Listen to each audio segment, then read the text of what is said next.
Përshëndetje dhe mirë se erdhët në program. Po bëhet gati një vit që kurse Maqedonia e Veriut zhvilloi zgjedhje të përgjithshme, ata u mbajtën në 8 maj bashkë me raundin e dytë të zgjedhjeve presidenciale. Ndërkohë prej disa javësh vendi është në një gjendje ku krijohet përshtypja se ka një krizë qeveritare.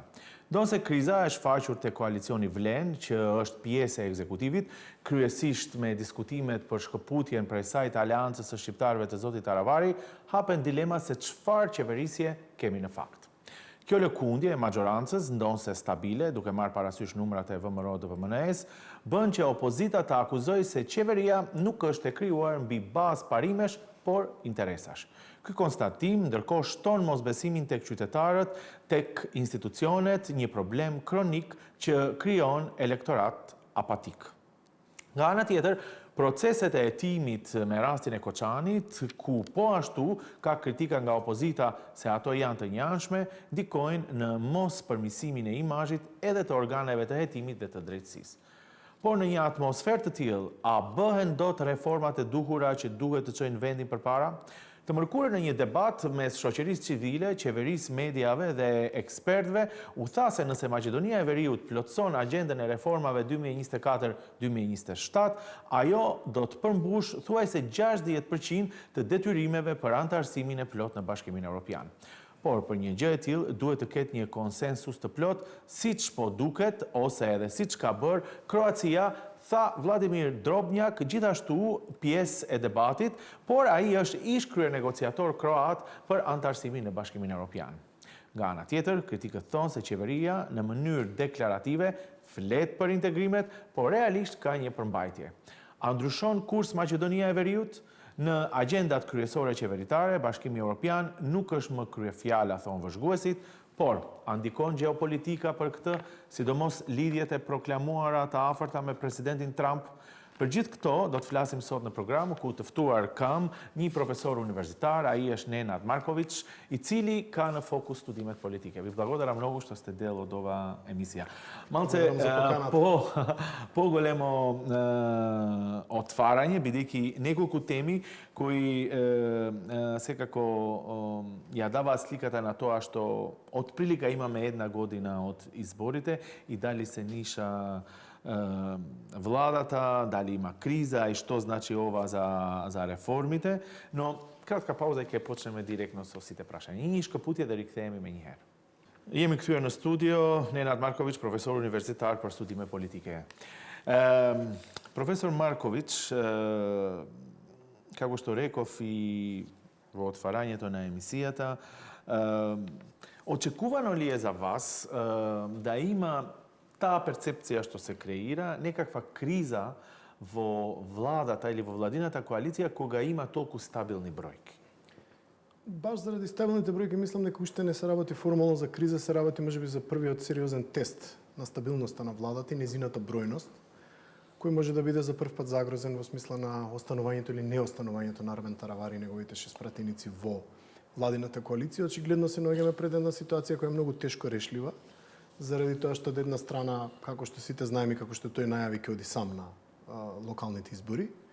Од друга страна е обвинуване за контакти со ДУИ и тоа создава една невозможна комбинација на тоа да истовремено остане во владата, а и да нели го направи она што практично му е намера да го направи, тоа е да настапи сам, наводно нели не во коалиција со ДУИ, но за такво нешто ќе почекаме да видиме до локалните избори.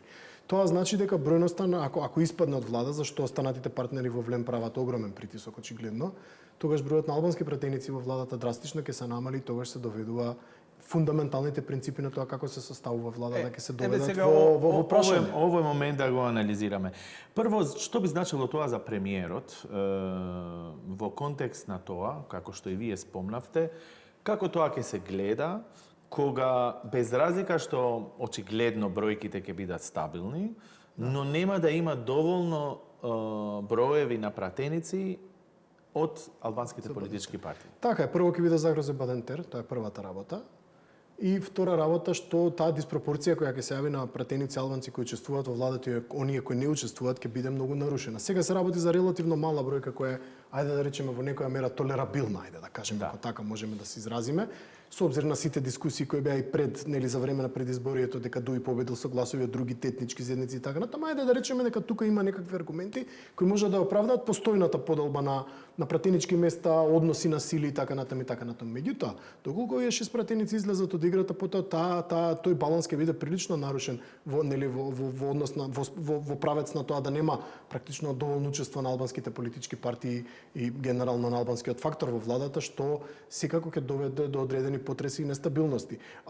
Тука е очигледното прашање и што ќе се случува со оние кои ќе останат. Така, тогаш притисокот на оние кои ќе останат во владата партии и кои ќе продолжат да бидат конститутивен дел од владата на Христијан Мицковски, веројатно ќе претрпат и одредена политичка штета и веројатно ќе бидат предмет на одредена негативна пропаганда во самата албанска етничка заедница, па може и од другите партии.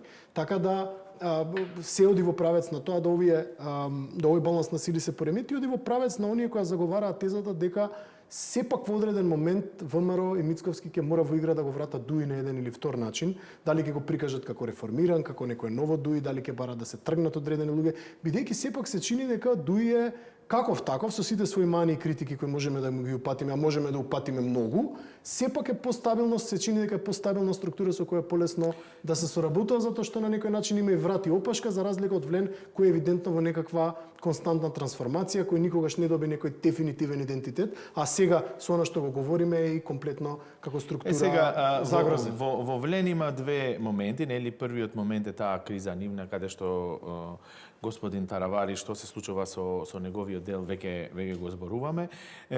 Но овој момент на опозицијата му дава можност да каже дека оваа влада, како што е направена во секој контекст, имала повеќе трансакциони, како да кажам, побуди, отколку идеолошки. Дали ова обвинување од опозицијата држи? Кај нас помалку или повеќе, мислам дека сите партии имаат проблем со идеолошкиот идентитет. Ние имаме често десна партија, најголемата македонска партија десна, која спроведуваше едно време масовно социјалдемократски мерки и социјалдемократска партија која често ја обвинуваат за кокетирање со неолибералните тајкуни и така натаму. Така да не е тоа само, да речам, во овој момент проблем. Меѓутоа, тие трансакциони моменти се присутни кај нас, кај секој формирање на влада. Во принцип, целата идеја е да се симне одредена власт и што е повеќе мотивација отколку да се направи некаква стабилна коалиција, што потоа ви се обива од глава секој пат во секоја коалиција и во секоја власт се обива од глава после неколку месеци кога ќе се сфати дека за одредени работи или не постои јасен идеолошки курс или не постои воопшто курс. Така да, не мислам дека тоа обвинување кое го дава опозицијата прво е неточно и второ не мислам дека се однесува само на оваа влада. Така да, идеолошките предзнаци на партиите кај нас никогаш не биле битни и ние не сме единствениот пример. Во регионот постојат многу такви примери каде што идеолошкиот предзнак или идеолошката ориентација се неважни кога треба да се направи влада и да се подели политичкиот споил, затоа што во принцип тој политички споил, посебно желбата на Влен да го истисне Дуи, прилично беше добра мотивација да во тој момент се најдат ВМРО и партиите во коалицијата Влен на иста линија, што практично ги обединува. Тоа е заедничкиот интерес. Тоа било во политиката секогаш и ќе биде, но треба да се знае да се менаџира затоа што тоа воопшто не е лесна работа. Има еден момент таму, ако ги анализираме Влен, каде што очигледно ќе има една партија Влен, значи без Таравари се оди кон тоа и дали таква една партија, бидејќи сепак имиджот кај луѓето е дека има повеќе лидери кои сепак треба да се договараат, дури и во прагматична смисла, не мора ни идеолошка, и тоа нели ствара проблеми, вака кога ќе има една структура, најверојатно ќе биде добро. Дали една партија, појака партија, ќе биде доволно да се представат појако кај електоратот и кај граѓаните, па дури и да бидат појаки против Дуи? Па тоа ќе ни го покажат веројатно локалните избори, меѓутоа некој мој инстинкт, да речам, бидејќи сепак ова градиме некакво сценарио хипотетичко, ми вели дека тоа не може да им одмогне. Она кој е нивен главен хендикеп во моментов, а ќе им биде хендикеп и при обидот да формираат една партија, е таа дифузна моќ која е распределена во повеќе центри на моќ, кои ќе треба сепак да најдат некаков заеднички јазик за да конституираат едно интегрално, да речеме, покохерентно тело кое би се нарекло Влен и кое би било партија. Евидентно дека Алијанса за албанците испадна од таа комбинација, веројатно ќе сакаат некаков свој соло настап или ќе видиме со дуи без дуи така натаму, тоа тие сами ќе си го решат во партиските органи, меѓутоа структура која би била, нели, формирана како влен, како партија би била по мене поуспешна отколку овој тип на раштркана моќ на сите страни во 4 или 5 луѓе и уште толку структури и струи, што не значи дека кога ќе се формира нема истите тие, да речем, конкурентски односи помеѓу различни струи кои доаѓаат од различни партии да продолжат. Они ќе мора да се договорат прво да има еден лидер. Така сигурно нема да формираат президиум како левица, нели, на времето, мислам дека ќе одат сепак на некој по-централизиран модел. Не знам тоа како би функционирало, тоа нема да биде многу различно од она што сега го има, така само ќе биде формално конституирана како една партија, што е, како викаат, distinction without a difference во принцип. Нив им треба во принцип она што го има дуја, тоа е јасна структура, јасна хиерархија, бидејќи во политиката треба секогаш да знаете кому да се обратите и со кого да се договарате. Оно од кое Мицковски веројатно најмногу го боли глава е што треба на истовремено на 4 или 5 луѓе да им се обрати и доколку таа партија нема јасно профилиран лидер или јасно профилирана хиерархија, тој проблем ќе остане независно што они ќе се регистрираат како партија. Така да мора да има некаков конкретен резултат од тоа нивно регистрирање како партија, а не им ги познавам односите лични, не сум експерт да проценам која чија политичка суета е поголема. За една политичка динамика како што треба да биде, да. Така е, ако сакаат сериозно да се профилираат како партија, каде што би исфрлиле веројатно еден лидер, би имало 2-3 потпредседатели силни и така натаму. Реков тоа нека подолба на струи, на тенденции во самата партија би продолжила веројатно заради различниот бекграунд. Таа постои во многу поголеми партии кои имаат нели многу подолго постојат, што е сосема нормално и може да работи во правец на некоја подемократска структура внатре. Во суштина и во секоја партија има иако интерна статутите кај нас така, иако и статутите кај нас не ги препознаваат, кај нас спонтано се формираат и фракции, тенденции, сите тие работи кои во било кој учебник по нели политички системи, политички партии може да ги прочитате. Меѓутоа и овде ќе биде така, со тоа што е многу битно да се знае каква ќе биде хиерархијата на врвот. И дали ќе биде еден лидер или ќе бидат повторно повеќе лидери, велам дека ако бидат повеќе лидери пак нема да се реши фундаменталниот проблем кој сега го имаат, а кој многу лесно може потоа во таа нова структура да го пренесат и кој се покаже со излегувањето на Арбен Таравари се покажа како доста ранливи во тој поглед. Може би оттаму да се засили сега оваа тенденција нели да се формира влен како една партија за да се спречи понатамосно цепкање нели дезинтеграција на самата структура, иако идеолошки и аргументативно па и некоја финансиска позадина на овие партии мене ми укажува дека тука се многу интереси замешани, што регионални, што малце пошироко и така натаму, што ќе биде исто доста тешко да се усогласи, веројатно ќе мора и тие центри на моќ да бидат консултирани во одреден момент и ќе видиме како тоа на крај ќе резултира, во што ќе резултира. Една идеја што исто така се зборува е овој моментум на криза, да кажам, или на сепак на распределување, ако не е криза, на динамики, на бројки, може да биде инсентив за нови парламентарни избори. Пред една година, ние така ја почнавме емисијата, скоро една година, нели, во овој момент, пред една година беше екот на кампањата и на председателски и на парламентарни избори. И сега после една година, или речеси малце повеќе после една година, дали може да се случи такво нешто, со тоа што би имал мотив за нови парламентарни избори? Да, тоа е многу интересна теза која размислувам активно денове, меѓутоа Назим има тука еден интересен проблем.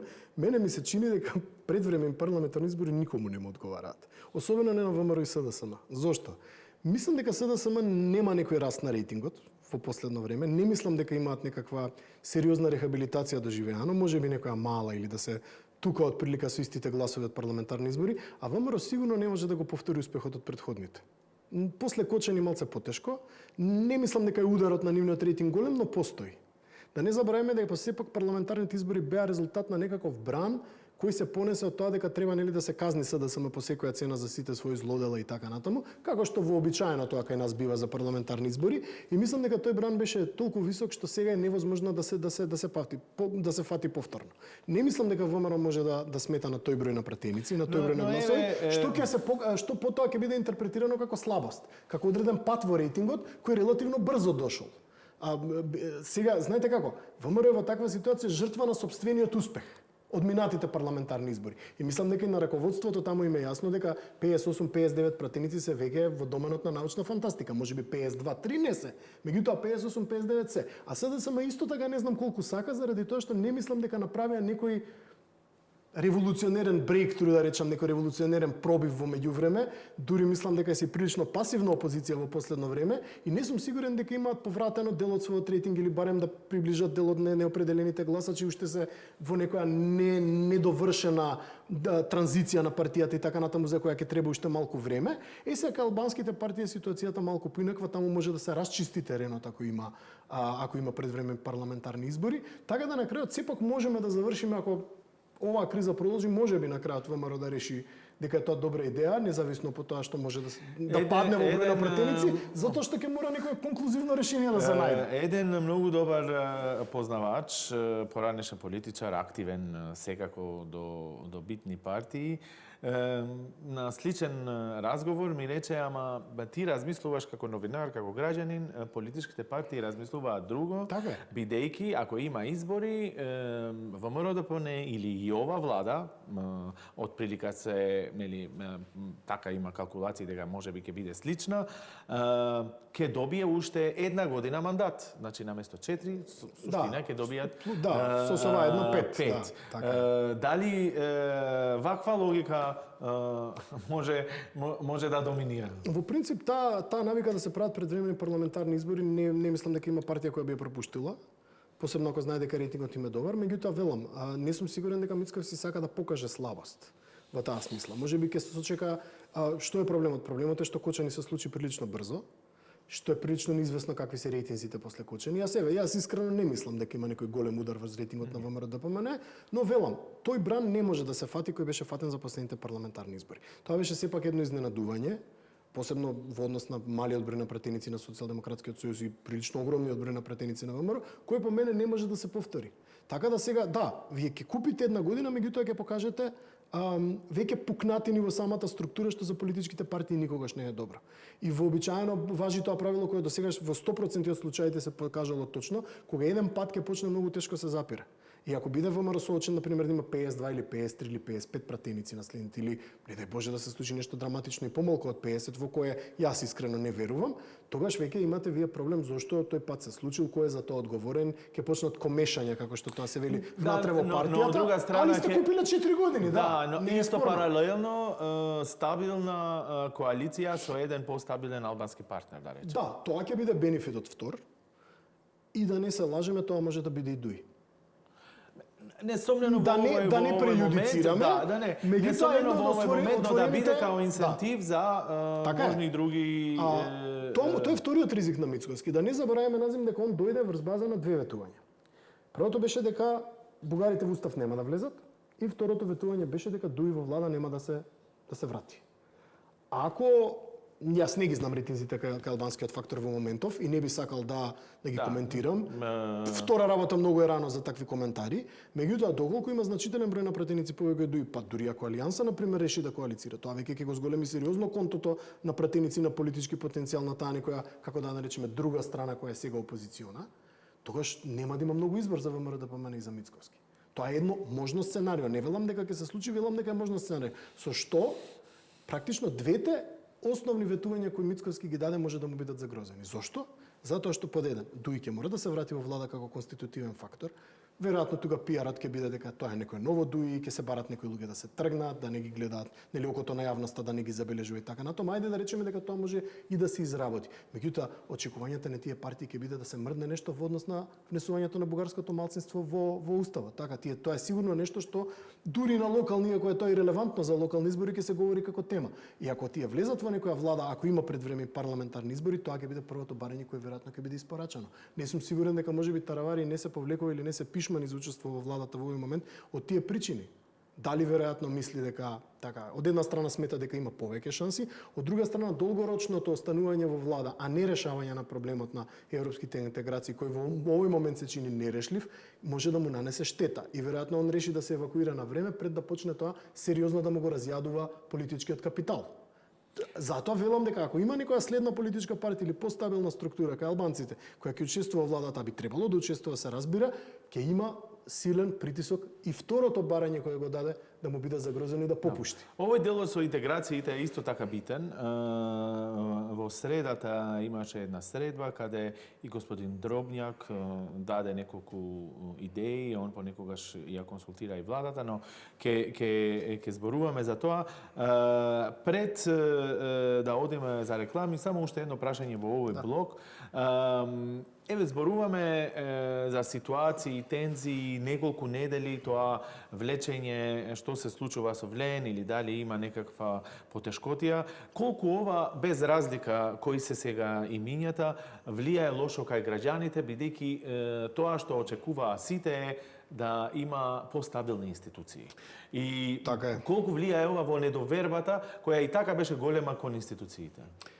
Сите превирања во владите кои се случуваат и во време на СДСМ. СДСМ исто често менуваше партнери покрај ДУИ, излегува неколку помали албански партии и така натаму. Не влева баш многу, како да речем, доверба во тоа дека институциите се стабилни. Кај нас институциите се силно политизирани и зависат од политичката стабилност, нешто што никогаш не го кажувам баш на драго срце и воопшто не ме радува, заради тоа што кај нас и јавната администрација и сите пори и на локално и на централно ниво на јавната управа, на државната власт, на јавниот сектор и така натаму не научија самостално да функционираат баш затоа што начинот на кој они се пополнуваат е тој фамозен споил систем кој кај нас знае да биде брутален на моменти, знае да биде прилично дисфункционален и така натаму, меѓутоа така е како е. Она што дефинитивно имплицира една ваква нестабилност е дека тоа секогаш се одразува на работата на институциите, со самото тоа се одразува и на довербата кај граѓаните на нешто што беше начнато, можеби и сериозно разнишано веќе со Кочани. Така да, кога ќе се, тоа има експоненцијален ефект кога имате во принцип една таква трагедија и потоа секои сигнали кои ви доаѓаат од владата дека постои некаква нестабилност или дека ситуацијата не е баш најчиста, секогаш се одразува на довербата во институциите и некоја неизвестност кој би формирал влада, како и апропо тоа дали ќе има и предвремени парламентарни избори, што кај нас во принцип значи еден тотален халт за јавната администрација неколку месеци во која додека не дознаете кој ви е шеф, во принцип ништо не работите. Така да од тоа никако не се излечивме, да тоа автономно си функционира независно од политичките прилики и тоа е нашата реалност во која живееме и затоа сметам дека одговорот е накратко кажано да, секако дека ќе се чека некаква разврска од оваа ситуација да се формира една постабилна коалиција која би можела потоа да таа стабилност да рефлектира и во владата и институциите. Еве ја имаме агендата, реформската агенда 2024-2027, но ќе зборуваме за тоа. Кратка пауза, нишка патија да рикθееме. Јеми рикθуер на студио ме професори Ненад Марковиќ, професор универзитар, па студиме политика.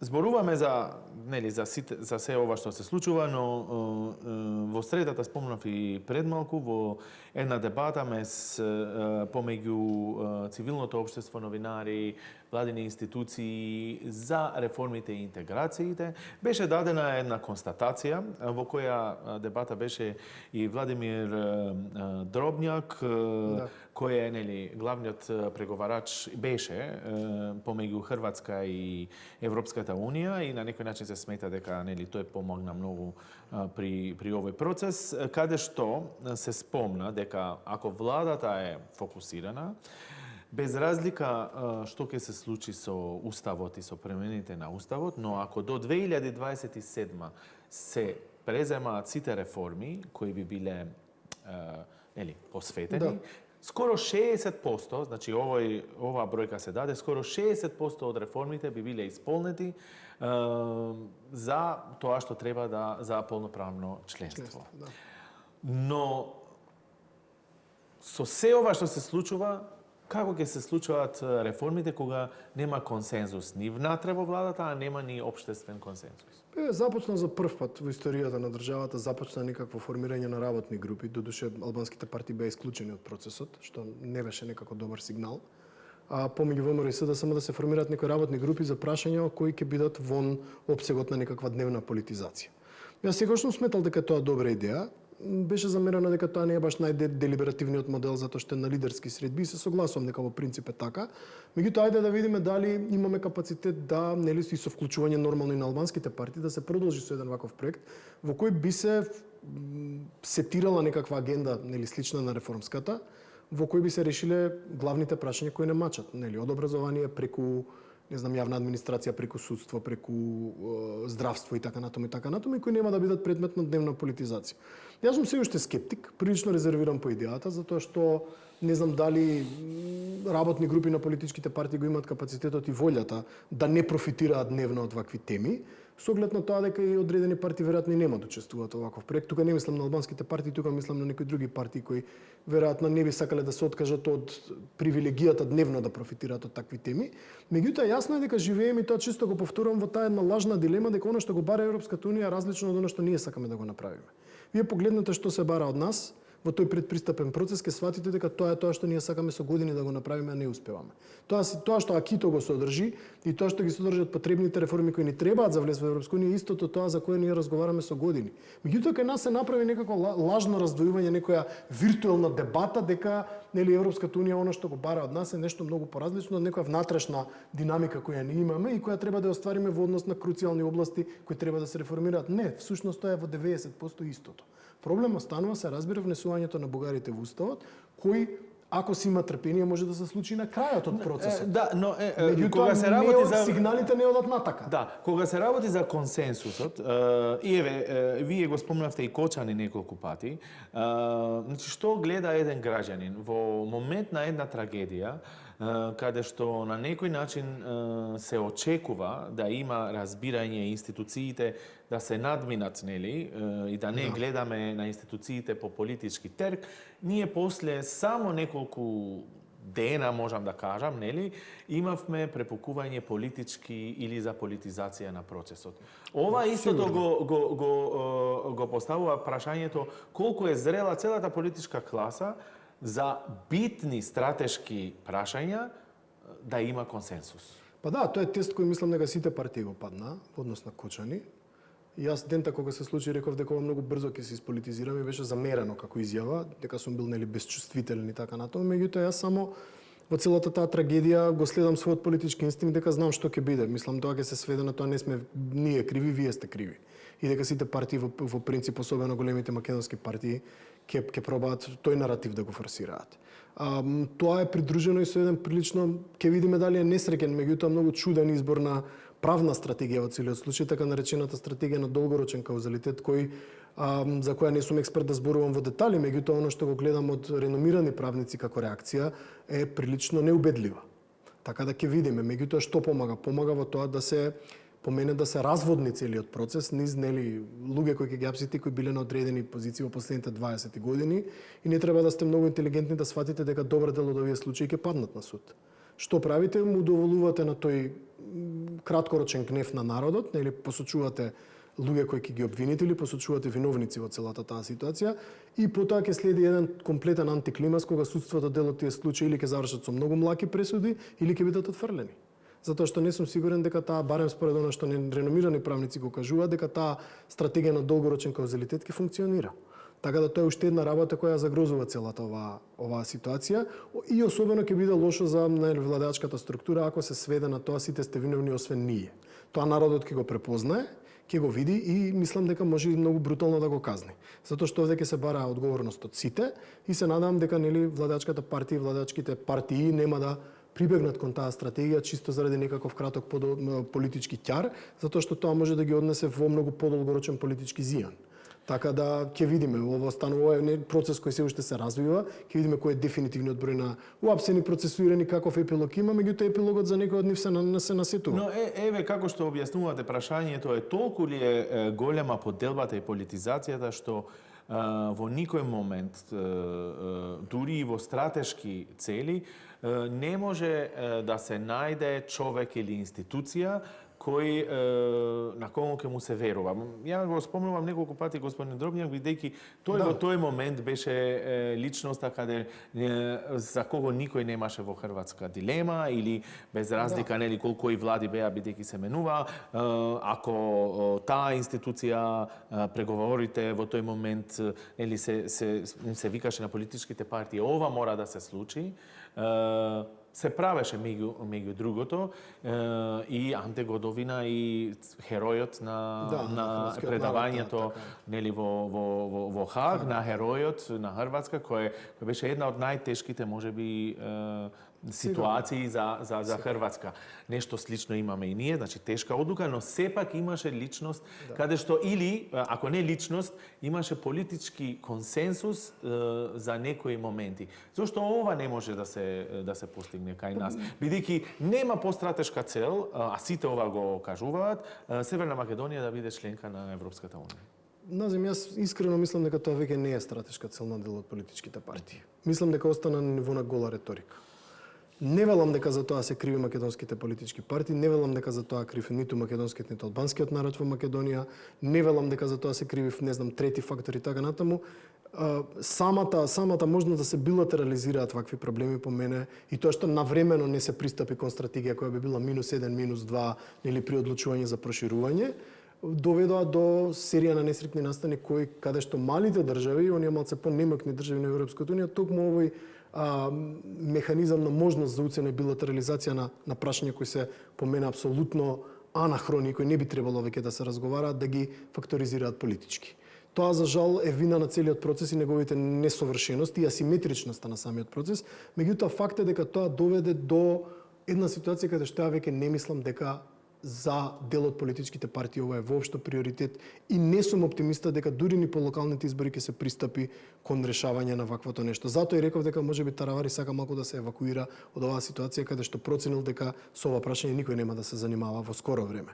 Јас реков, веќе повторам, последниот прозорец на можности за такво нешто е по мене после локалните избори, доколку ВМРО сериозно се стабилизира на власти на и во локалните средини, евентуално да направи предвремени парламентарни избори, па да може во тие 4 години некако да ја санира евентуалната политичка штета од внесувањето на бугарите во устав, тоа е последното сценарија кој ќе возможи нешто да мрдне. Доколку не се случи ни после локалните избори, тоа нема да се случи. Но мислам дека ќе се малтретираме како што се може да се случи ни ова констатација дека дури 60% од реформите може да се исполнат до 2027. Тоа можеме да го направиме, така е. Без разлика на ова, бидејќи бидеш готов, нели? Може така овој случај со бугарите, ако на крај да го преодицираме да го реши на крај или да каже дека ќе трае додека се најде компромисот, но дали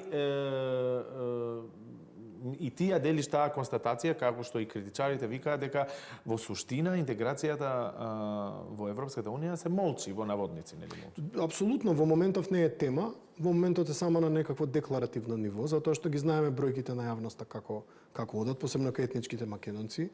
Едноставно, во моментов, она што е политичка порака од гласачкото тело е дека треба да се запре со тој процес, иако не мислам дека ние имаме некој сериозен план што после тоа запирање.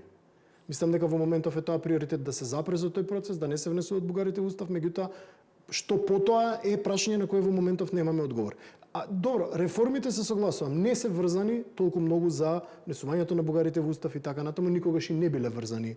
Нели тие требале да бидат наши внатрешни интерно прашање, не да чекаме Европската унија на тоа да ни укажува, но добро е тоа што се поклопува оно што ние сакаме да го направиме со оно што Европската унија го бара барем во овој дел. И се согласувам дека немаме пречка тоа да го спроведеме. Па нека остане прашањето на бугарите во устав сосема на крај.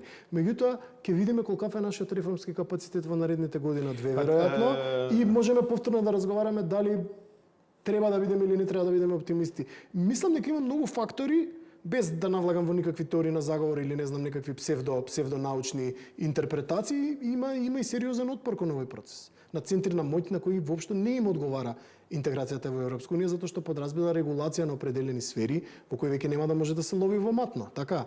Тоа било секогаш проблем на нашето општество. Ни тие не се врзани дали се македонци, албанци, срби или не знам што. Да. Секогаш постоеле центри на мој на кои ова прашање не им било блиско или не им била баш блиска опцијата да се напредува кон Европската унија. Така да тие транзициони структури кои се навикнати на атмосферата која имаме на една екстрактивна економија, една огромна неформалност во економијата и политиката и така натаму, веројатно не се многу срекни кога слушнат приближување кон Европска унија, регулација на оваа сфера, регулација на онаа сфера и така натаму. Но уште еден момент тука кој можеби се поврзува со курсот и дали би се сакало да се следи тој курс според промените на начинот како сега нели се со кластерите, нели како тоа се оди кон Европската унија, сепак има големи или огромни можности за аксес во фондови на Европската унија кои не беа толку достапни претходно. Ова е доволен моментум, оваа влада да направи нешто повеќе, бидејќи само нели пред неколку дена или дури и секојдневно слушаме колку е битно за владата да ја промени економската ситуација на државата. Ако имаш аксес на фондови, тоа очигледно би ти помогнало. Па се работили за дури некакво размислување каде ќе оди курсот на државата, или сепак ова е дел од таа политичка култура каде што со европските процеси на некој начин нели или одат поспоро или нема капацитет и доволно администрацијата? Не мислам дека се работи туку за недостаток на капацитет, колку што се работи во моментот за недостаток на мотивација и желба, затоа што реков сигналите од гласачкото тело се сега малце поинакви.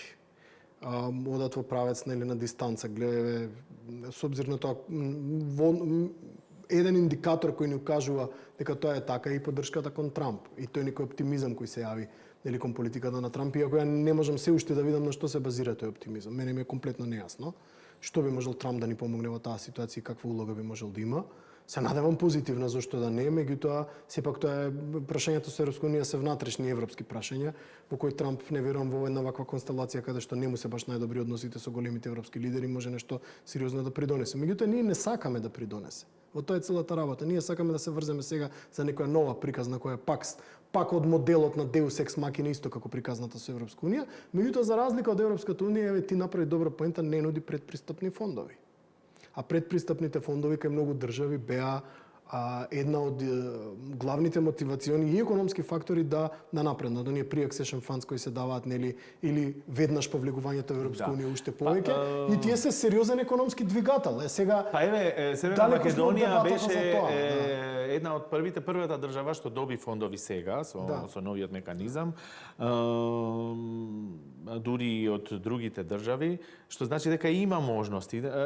Не се подрече многу тој моментум, да беше можеби друг моментум владата за тоа или институциите повеќе ќе зборува, но како и да е, имамо конкретни чекори каде и финансиски може да има придобивка. Никогаш нема да заборавам една изјава на Александар Вучич кој го праша зошто не влага во конфликт за Европска унија, не знам за кое прашање конкретно беше. Не беше врзано за Косово, за нешто друго беше.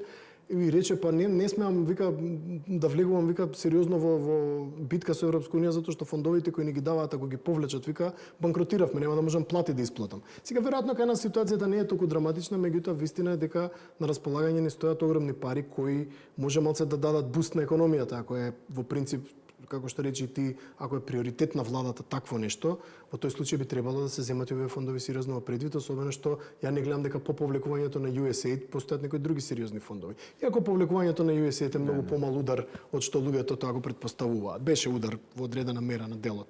Цивилен сектор, медиуми, не знам, инфраструктура и така натаму, меѓутоа не толку сериозен колку што би било да Европска унија да ги повлече нели предпристапните фондови, кои што се сериозни пари. А и нашиот политички приоритет е сепак тука. Мислам, ако треба да бираме меѓу двете, подобро да си замени USAID да останат европските фондови отколку обратно. Така да не мислам дека никоја една сериозна влада би требало ова да го загрози, не мислам дека ќе го загрози во секој случај, но да видиме колкав е потенцијалот да се искористи до максимум. Тоа е прашањето. На крај последните минути уште едно прашање, го спомнавте нешто што некако и го зборувавме, ако има некаков застој кон Европската унија или па ако не да не го нарекуваме застој, но можеби не толку приоритета. Не, има институции што работат, Министерот за интеграција и сето тоа, значи изјавите кои ги дава и сето тоа што се прави, не може да кажеме дека тоа не е тотално, нели, застанато, него напротив, но Дали тогаш оваа влада или премиерот сака да има нова приказна со тоа што еве се доближуваме кон Америка, кон Трамп во суштина. И дали тоа ќе биде мотивот дека еве овој момент малце ќе го мислам не го запираме, него ќе го нема да биде првиот Така е, меѓутоа тоа се два паралелни процеса кои немаат многу врска еден со друг. Сега да бидеме реални, не знам колку може приближувањето до Америка и до администрацијата на Трамп да биде компензаторно во смисла на, не знам, оно што треба да го направиме на план на европските интеграции. Може во некоја пиар смисла тоа да изгледа како многу интересно, многу, ако смеам да си дозволам слободно, многу секси да изгледа, така дека ете ние сега ќе бидеме првите и така натаму. И не е во принцип, ја и не сум против тоа да ние имаме добар однос со Соединетите американски држави, они секогаш не биле стратешки партнери. Тие ќе менуваат председатели, Трамп нема да биде ни првиот ни последниот, ќе има секакви со секакви идеи, помалку или повеќе спектакуларни личности.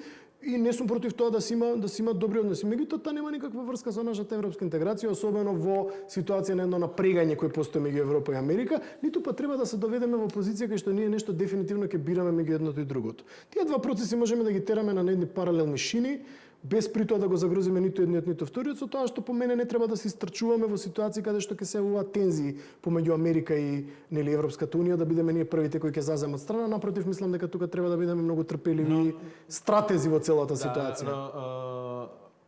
Може ли да се доведе Македонија да биде да бира помеѓу Соединетите американски држави и Европската унија?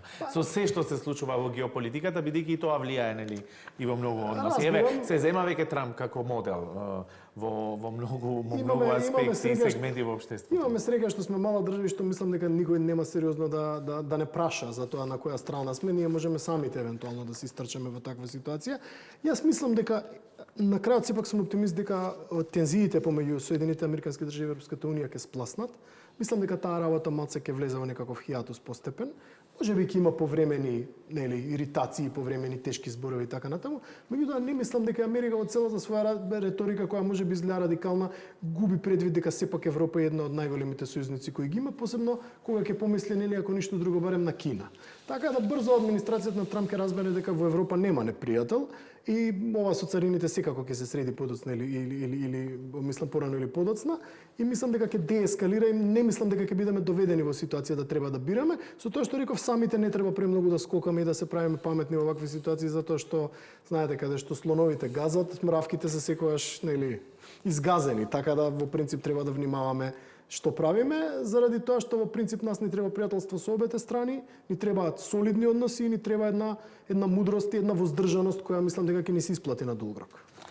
Ненад Марковиќ, ти благодарам многу што беше дел од оваа емисија. Сепак геополитиката и надворешната политика е нешто друго, но во контекст на разговорот мислам дека беше битно да се спомени. Благодарам уште еднаш. Дашо телешикуес, иште биседа ме Ненад Марковиќ, професор универзитар, па студиме политикен диекас и жвилимеве, сигуриш програми дишин до 2 јавен џевиен, дерате, меропавшен.